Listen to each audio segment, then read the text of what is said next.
Bonjour les gens, j'espère que ça va aujourd'hui. Et aujourd'hui, on va encore s'attaquer à un autre Marvel. Un Marvel que je vais défendre, qui est très positif, Logan. Alors ce qu'il faut savoir, c'est que ce film marque la fin définitive de Hugh Jackman dans le rôle de Wolverine. C'est pas impossible qu'il refasse quelques caméos si jamais ils refont 2-3 X-Men, mais je suis pas convaincu du tout.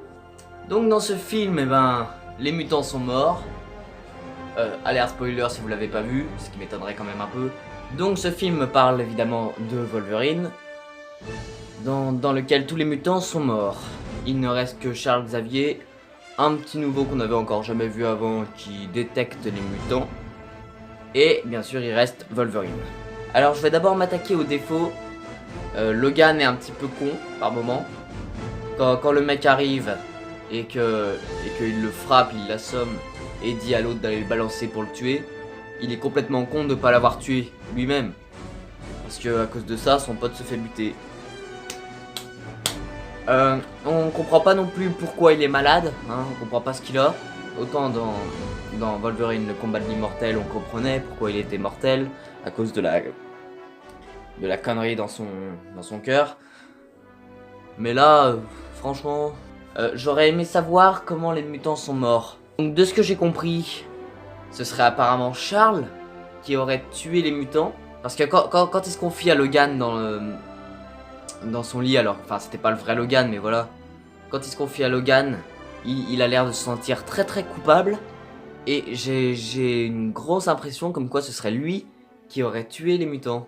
Alors, vous me direz dans les commentaires si c'est juste une idée à la con comme ça que je me suis faite.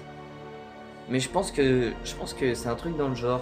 Donc ce film est beaucoup plus réaliste, je trouve, que les autres Wolverine que j'ai pu voir. Il est plus sanglant, il est plus sombre, il est plus noir.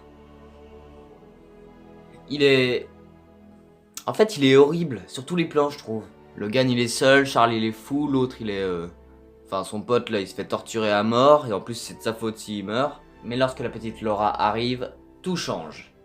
Donc la tutrice de Laura, qui était l'infirmière, machin, voilà, blabla, elle se fait buter, et donc Logan devient un peu responsable de la fille, surtout que la fille est une mutante.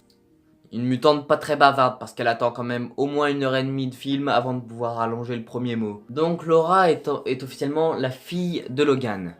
Donc Sync, voilà, elle a les griffes, elle a aussi le caractère, et la soif de sang, j'ai l'impression, de Logan. D'ailleurs, la petite joue très bien, hein, je me suis pas renseigné sur son identité dans la vraie vie, machin, mais elle joue très très bien. Hugh Jackman aussi, Charles Xavier aussi, bref.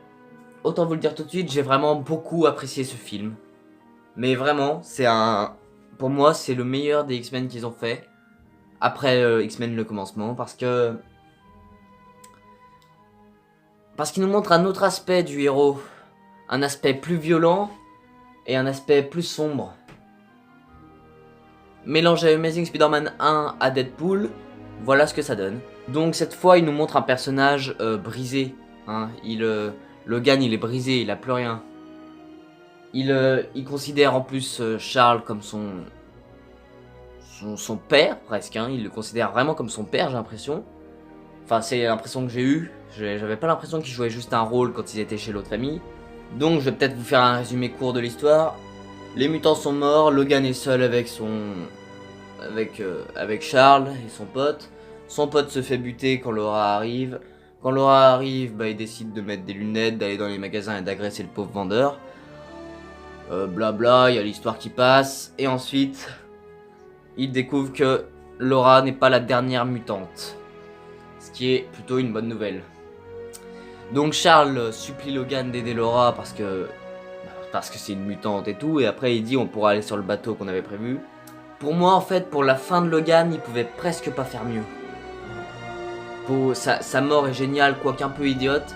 Parce qu'il se bat tout seul contre l'autre Logan, alors tous les autres enfants sont là à buter l'autre. À aucun moment les enfants se disent on va aller aider l'autre gentil qui se bat contre le plus féroce des méchants. Non. Mais bon, c'est pas grave. Logan a énormément de mal à s'attacher à Laura, mais une fois qu'il y est attaché, il va laisser personne la toucher. Quitte à prendre un sérum prêt à le tuer. Et c'est d'ailleurs ce moment, le meilleur du film, quand Wolverine revient, quand il court dans la forêt. Ça fait plaisir de voir Logan animal, quoi. Parce que oui, dans ce film, je trouve que c'est surtout sa part animale qui ressort tout le long. Et sa mort est juste magnifique. Bon, le truc de la tombe, tout ça, qu'on y met en X, c'était vraiment une bonne idée. Mais je pense que pour la faire encore mieux, il aurait fallu mettre la musique d'X-Men dedans. Genre vers la fin, j'aurais bien aimé entendre ta ta ta ta voilà ta ta ta ta ta ta ta. Là franchement j'aurais chialé. D'ailleurs j'étais à deux doigts de chialer, hein. Moi je me disais non il va ressortir, il y a les griffes qui vont ressortir. Bah non, il a pas eu envie, il a pas eu envie. Donc ce film est purement génial à mes yeux, il est très sombre cependant. Voilà, je pense pas que vous raconter l'histoire, que dire les défauts que tout le monde a déjà dit soit très important. Je veux juste dire ce que j'en pense, et je veux juste dire comment on aurait pu un petit peu l'améliorer. Ce qui a été fait. Faites-vous vos idées à vous, machin, tout ça. Et puis Hugh Jackman, à mes yeux, ce sera jamais toi Wolverine.